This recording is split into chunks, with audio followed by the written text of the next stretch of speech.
So I come home today, and I'm like, well, I want to see what's going on with Hurricane Irma. And what happens, I can just use this new little mini whiteboard to describe. So Florida's down, say, like here. Cuba's down here. Okay. Irma's this big swirling mass of death out here, looking at Florida. Okay. And Jim Shudo has spent the last 20 minutes talking about this 140 mile an hour, or this is 140 miles wide. This is 370 miles wide. This is 320 miles wide. This highway is 380 miles.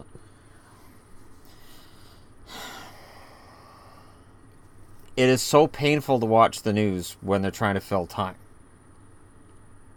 especially when this is a disaster that's going to kill people. And they go down to the Keys, which are right down in around one of these spokes here, where people are like, we're going to wait it out, because people in the Keys are apparently insane, because there's not much between them and sea level. So I think if you can measure how far above sea level you are in single digits, if it's nine or less, get out. And I don't mean that in any sarcastic way. And I think the problem is when you've got broadcasters doing this writing, and what's really awkward about it is I've got a whiteboard. He's doing it on a map, and then they keep taking the camera and going in weird angles. So it's like here's the map. We're coming in, and then here's the map, and then map's over, and it's like can you guys just talk to us about what's going on? And the other awkward thing is when something like this is happening, nothing else is news anymore. It's like, okay, people are just tuning in to watch Irma coverage, so we're not going to talk about anything else. This is all they talk about. It's just this. And for those of us who are looking for actual news, you're going to have to go somewhere else, because all he's going to talk about is math and tell us that 400 is bigger than 320, because we don't know that 400 miles across for the storm is bigger than 320 across for the state, because we're stupid. And it's not Jim Shudo. Well, I'm going to say that right now. It's the teleprompter. It's a teleprompter trying to tell him, or it's just he's being fed this information, and it's like, here, tell them this. This doesn't help. This isn't helping anybody.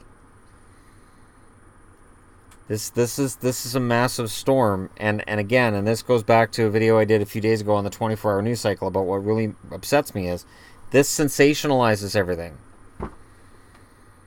It absolutely sensationalizes everything. It's sort of like for the guys who are saying, well, we're going to stay behind in the storm, and they give a free plug for the one guy's bar there in Miami. I understand why he's staying. He's got a concrete reinforced building, and in his eyes, it'll survive the storm. And he could be right.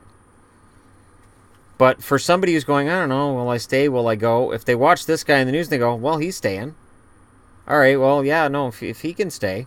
I'm pretty sure this, yeah, no, if his building's concrete, yeah, no, it'll be fine.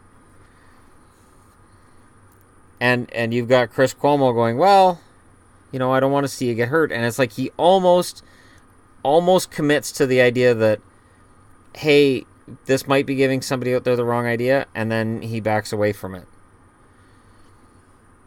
But there's all kinds of math. But again, if you are 9 feet above sea level or lower, this map and this math doesn't help, because the projected height of the storm surge for anybody who's that low, I would say, be at least 10 to 12 feet. And if you're 9 feet above sea level, math tells me you got to get out. And I really think anybody in the Keys right now, it's sad, because to me it feels like there's something they could be doing different with their coverage. So I'm going to go ahead and post this and see if anybody thinks there's anything they could do different with their coverage.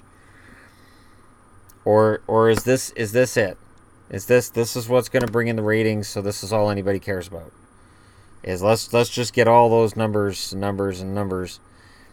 And then once this storm's gone through, then we can send all the reporters in to talk to everybody who just lost their house. And that'll be worthwhile, and it's frustrating. It's frustrating to watch because, again, if I want to hear about anything else right now, I'm not going to. Not for the next 24 hours. And it's a disaster on its way in. And the other thing that's weird is Cuba's getting absolutely annihilated right now. And I want to hear about what's going on in Cuba. And I haven't heard anything on the American news. I'm going to watch some Canadian news because I have a funny feeling the Canadian news will tell me what's going on with Cuba. Because Cuba's a country that I kind of care about what's going on there. And all that seems to be on CNN's mind is which part of the Miami area it's going to hit. Which is key and is very important to know. But you can throw in Cuba. You don't... And the Virgin Islands got drilled, and they showed horrible footage of what's left there. But again, they say, and this could be what's in store for Florida. Is there a reason that nobody's reporting at all on Cuba? I mean, I get it that the government of the States has now decided again that you shouldn't have anything to do with Cuba, but there's humans there. And to me, they matter too. So it's just one of those frustrating things. Let me know what you think in the comment section below. Hit like and subscribe if you're browsing your way through. And I did watch some TV yesterday, so I'll be reporting on some of that once I'm done that season.